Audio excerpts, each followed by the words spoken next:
All right, my name is Mike Burnett. I'm from the Brandon area since 1961. Spent all my coaching career in the eastern Hillsborough County area. Had an opportunity to come to Armwood when they opened the school here.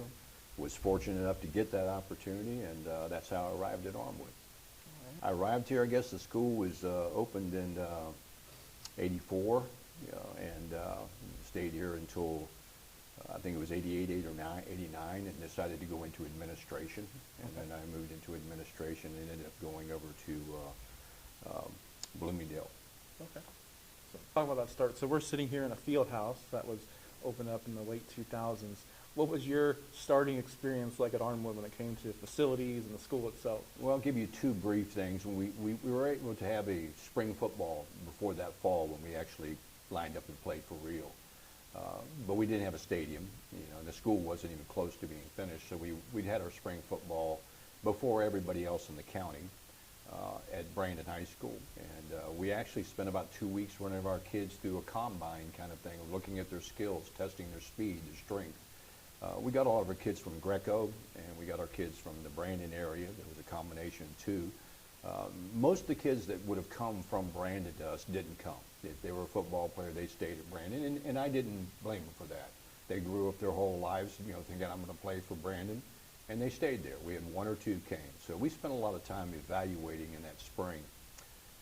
Give you a quick story. When we showed up and the school was not finished, as we were talking about before we started this interview, when we showed up out here on where the stadium is now, it was just an open field, and they had not mowed the grass in about 4 weeks. We literally, when our kids laid down on the ground to stretch out, we couldn't see anybody because they were just down in the grass. And that was our first, experience of opening day of practice. So those are kind of some crazy things. Because we see Lyle Flagg there on the stadium. Talk a little about who he is and just kind of what kind of person he was. Lyle was a very unique person, and I don't say that in a bad way. He was very calm, very mild-mannered. He was also the kind of person as an administrator that if you did your job and you did your job well, you never heard a peep from him. He would manage in situations that he had to be involved in, but he was just a great man. Anything else you want to add or bring up? No, there's nothing I can think of that I'd want to add. It's been exciting and fun to watch the success of this program. Sean Callahan was here for a long, long time. He was on my staff early. As a matter of fact, he came on board the first year. He wasn't locally from this area. Actually, Earl Garcia and Tony Blanco, who were coaching at Gaither. At the time, Tony was the head coach, and Earl was the assistant. And Tony decided he didn't want to be the head coach anymore, and they switched positions and stayed there and coached together. And they introduced me to Sean, and he had tremendous success, and continues to this day. So it's been a lot of fun to watch this high school, have so much success. So let's talk a little bit about the football aspects first. What would you say your most memorable football experience at Armwood was? There are a lot of stories I could tell you, and I won't bore you by a lot of stories, but probably my most memorable was when we played Brandon for the first time. They were very good, and we'd had a very good season. We ended up 8-2 that year. We only lost to Lakeland and to Brandon.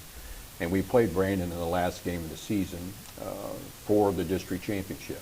It was back when you had to win the district to go to the playoffs. There was no other formula, no runner-ups, none of that. And so it was a very, very big deal, and actually we arrived at the stadium about an hour and a half before the game, and it was already full capacity. No one could get in at probably an hour and a half before the game. So that was probably the most memorable. But on the other end of that memory was a memory of how we got waxed that night. They played awfully good, had a quarterback named Mike Grant, went on to start for Nebraska. Our kids got a little bit overexcited, didn't play it up to their level, but that's football. That's the way it goes. Absolutely. Armwood. Brandon definitely was a big rival. We're such close proximity, 7 miles away, and the community really, it's Sefner, but this whole area was kind of considered Brandon. So it was our biggest rival, but King was a big rival for our kids, especially because we got a lot of our kids initially and continued to have kids there from over near the King area. That was one of our satellite areas.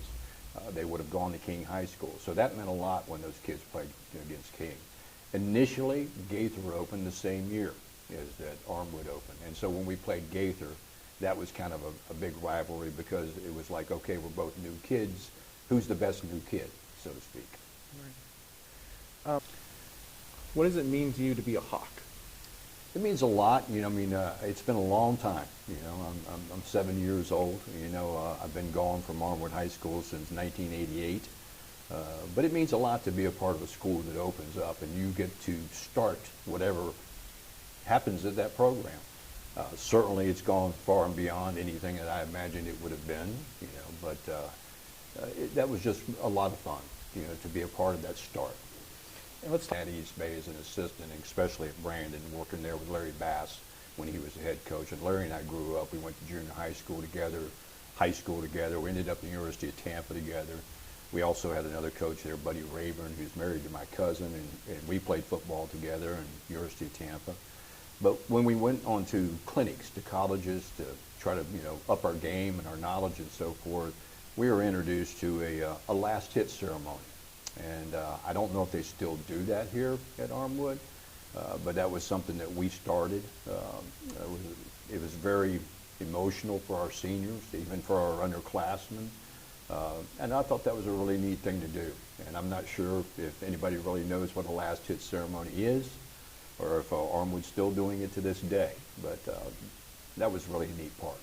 Well, the thing that stuck to me the most, I mean, is the relationships. The relationships you have with the coaches, relationships you have with your players, hopefully the relationships they have with each other. Those are the things that really stick with you. If you go when adversity struck during a football season or during a football game, what have you, what did you do to help the team kind of get through those tough times? Boy, that's a hard question, you know. It's a loaded question. Yeah, it's a loaded question, too. We had some tough times. You know, our first year, you know, we only won a couple of games, but then we had some immediate success. You know, winning 8 games in the second year, playing for the district, you know, championship in the 10th game of the season. I guess the thing is you just got to keep plugging. You got to keep working. You just got to keep plugging. You got to keep working. You got to keep a positive attitude. You have to develop relationships with your fellow players. If you don't care for each other, you're not going to play well, you know. And so we just continue to harp on those types of things when the road was a little tough. And after we had that big year at 8-2, we didn't have another big year, right away. We were 5-5, 6-4 type team. Had some pretty good success, but you know, just keep plugging and hold on to each other's hands because you're all you got. Man, things have changed so much for our kids nowadays. You know, back when I was coaching, I really don't know if I have some sage type advice, something that is, you know, wisdom from beyond. But I would say enjoy it. You know, enjoy every minute of it.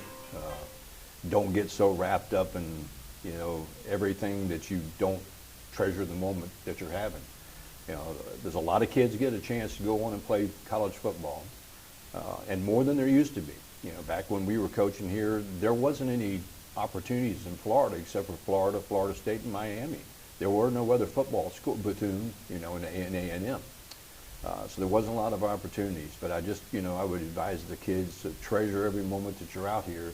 It may be your last opportunity. You never know.